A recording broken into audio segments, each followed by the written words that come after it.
Hi friends, today we discuss about topic Indian హిస్టరీలో మనం మారిన హిస్టరీ చేస్తాం. యూరోపియన్ రాక పార్ట్ 2. క్రిస్టోఫర్ కొలంబస్ ఇటలీ అనే వ్యక్తి ఇండియా సముద్ర మార్గ కనుగొనకు బయలుదేరి అట్లాంటిక్ మహాసముద్రంలోని వెళ్ళి 1492లో కరేబియన్ దీవులు చేరుకున్నాడు. ఓకేనా, ఎవరు? క్రిస్టోఫర్ కొలంబస్ 1492లో కరేబియన్ దీవులు చేరుకున్నాడు. ఈ దీవులను ఇండియా భావించి వెస్ట్ ఇండీస్ అని నామకరణం చేశాడు.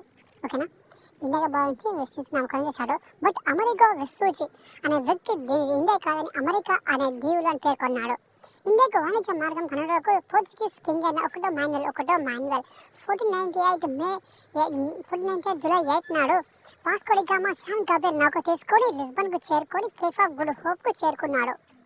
ఓకేనా, ఒకటో మాన్యువల్ రాజు అయిన పోర్చుగీస్ వ్యక్తి 1498 జూలై 8 నాడు Vasco da Gama San Gabriel నౌక తీసుకొని కేప్ ఆఫ్ గుడ్ చేరుకున్నాడు. అక్కడ ఇబన్ అబ్దుల్ మజీద్ హెల్ప్ తీసుకొని 1498 మే 20 నాడు మలబార్ తీరంలోని కాలికట్ చేరుకున్నాడు. అక్కడ ఉన్న కింగ్ ఎవరంటే జామోరిన్ ఆర్ రాజమణ విక్రమవర్మ ఆ సముద్రిక. ఓకేనా, కాలికట్ కలకోట కప్పుడు చేరుకున్నాడు. 1499 నాడు వెళ్ళాడు. ఎక్కడికి? పోర్చుగీస్కి వెళ్ళాడు. అక్కడికి వెళ్తే దాని జామోరిన్ ఇచ్చిన అన్ని వస్తువులను అవి రేట్లు వచ్చాయి. 1502లో సెకండ్ టైం ఇండియాకి వచ్చాడు. 1524లో డిసెంబర్లో మలేరియా వ్యాధితో చనిపోయాడు. ఎక్కడ? కొచ్చిలో. ఇదే సమయం ఎక్కడ అంటే కొచ్చిలో ఉంది. కర్నూలు వర్తక స్థావరం చేసుకున్నాడు. ఒక వాస్కో డి గామా అనే వ్యక్తి కర్నూలును వర్తక స్థావరాన్ని చేసుకున్నాడు. ఈ నౌకలు ఏంటంటే 4 నౌకలు: San Gabriel, San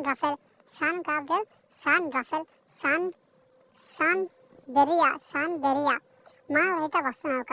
San Gabriel, Rafale యుద్ధం గుర్తుపెట్టుకో. శాన్ బెరియా మానవరహిత వస్తు నౌక. ఇక్కడ ఫ్రెండ్స్ కొంచెం డిస్కస్ చేద్దాం. ఇతను ఎప్పుడు వచ్చాడంటే 1498 మే 20న వచ్చాడు.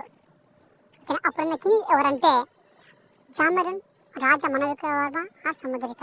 ఫస్ట్ ఇతను ఇండియా ఎక్కడ వచ్చాడు? కాలికట్కు వచ్చాడు, కప్పడకు వచ్చాడు. ఓకేనా, 1410 మళ్ళీ వెళ్ళాడు. సెకండ్ టైం ఎప్పుడు వచ్చాడు? 1502లో సెకండ్ వచ్చాడు. ఎప్పుడు చనిపోయాడు? 1524లో చనిపోయాడు. 1524లో డిసెంబర్లో మేవైతే చనిపోయాడు. ఇతర సమయం ఎక్కడ ఉంది? కొచ్చిన్లో ఉంది. వర్షం ఎక్కడ? కర్నూలులో. ఓకేనా, ఇండియాకు వచ్చినప్పుడు అప్పుడు పోర్చుగీస్ ఎవరు? Okay, manual. నౌక పేరు ఏం పేరు? శాన్ గాబ్రియల్ నౌక. ఓకేనా, సెకండ్ టైం ఎవరు వచ్చారు? ఎవరు ట్రై చేశారు? కొలంబస్ ఎక్కడ ఉన్నాడు? కరేబియన్ చేరుకున్నాడు. ఆ దేవుల్ని ఇతడు అమెరికా వెస్సూచి నామకరణం చేశాడు. ఓకేనా ఫ్రెండ్స్.